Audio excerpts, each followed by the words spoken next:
Sanibonani, welcome back to enye video. Ngiyabonga kakhulu ukuthi ungene. Thank you very much. Ungakhohlwa ukusubscribe, ulike video, share video as well. So na guys, singene nodabeni luka Mpumelelo Mseleku.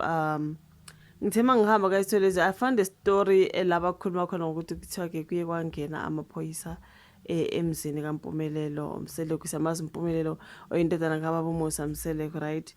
So like mangifunda udaba, I do not know, I think amaphoyisa akona amaphoyisa angazi kuthiwa kula amaphoyisa la Mbumbulu la angenele uMpumelelo noAmahlebile.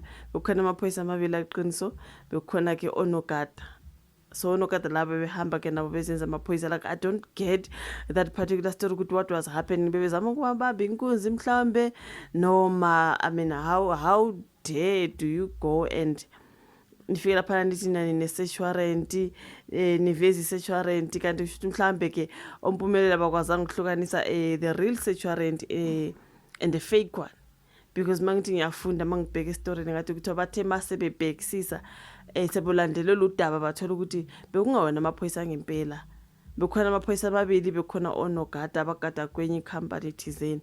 Bafike lapha bathi bona ayibangamaphoyisa bazosesha, badinga idakamizwa, badinga like I'm like seriously kaMpumelelo, you know what I mean?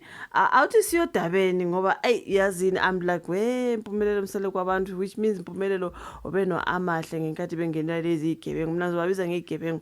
How dare do you go there nama security nifike nithi nani ne-search warrant nizosesha emzini nomuntu, ningene niseshe futhi niqede nintshontshe ngoba kuthiwa ke baye bantshontsha imali ke engathi 30,000 rands if I'm not mistaken.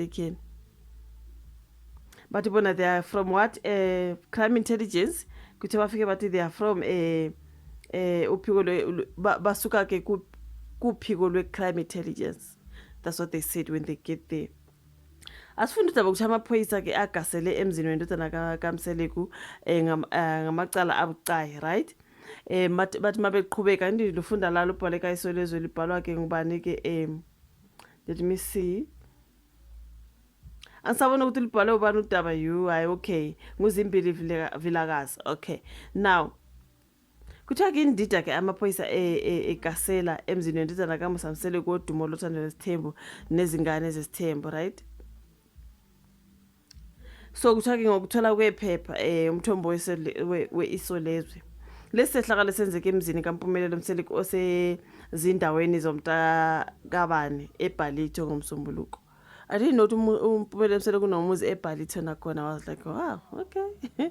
I see you, Sibindi Mseleku. Okay, ulandisa kumthombo uthe amaphoyisa abalela kwayisishiyagalombili. Isishiyagalombili ngiyacabanga ukuthi u8. Okay. Agasele ebusuku athi wona awuphiko lwe-crime intelligence avela ehofisi lesifundazwe. Uthe athi azophequlula umuzi ngamacala okukhona kuwo elokushushumbiswa kwabantu. Can you imagine? Mpumelelo Mseleku ukushushumbiswa kwabantu. Izidakamizwa, ukushintshisana ngemali okungekho emthethweni, which is money laundering. Kanjalo ke nezibhamu ezingekho emthethweni, right? Yona nto abafike lapha na bethi kubazosesha bazoshisa lezo zinto ke. Now atheleke ngesankatho lapha na ahlephula izicapha. Hayibo. Ahlephula izicapha abakhombisa iphepha lokusesha umuzi, maqede aphequlula kodwa angathola lutho. Abatholanga lutho. Uveze ukuthi kutheke sekulandelelwa kwatholakala ukuthi akulona iqiniso ukuthi amaphoyisa aloluphiko njengoba ebesho. Kuye kwatholakala ukuthi akona akuyiqiniso ukuthi amaphoyisa aloluphiko njengoba wona ebesho. Hayibo, utheke kunalokho kuvele ukuthi amabili awo asebenza isiteshi samaphoyisa asasemhlali. Then kwavela nokuthi laba abanye ushimiza abawu5 ke bekungonogada benkampani ethize kungesiwo amaphoyisa. So amaphoyisa bemabili abahlanu bekungonogada becompany ethize.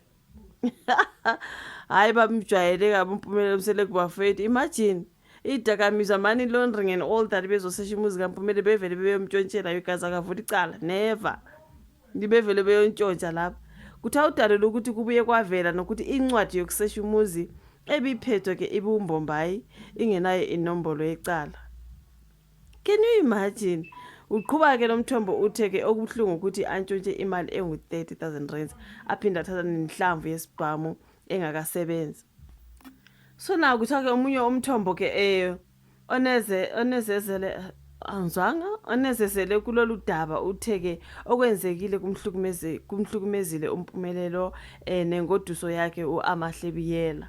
Now kusho ukuthi uMpumelelo beno Amahle like I said bathikamezeke kakhulu emqondweni ngokuhlaselwa kwabo ngalendlela njengoba kuthi bafike baphula icapha nje.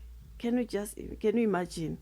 uAmahle ushayekile ezifundweni zakhe kanti lokhu ke kusilimazile isithunzi sikaMpumelelo. Iphepha ke lithola ukuthi sekupheleke iminyaka emibili uMpumelelo ahlala kuleya ndawo. Like bengisho ukuthi bengazi ukuthi uMpumelelo nomuzi ngale ngaseBarito.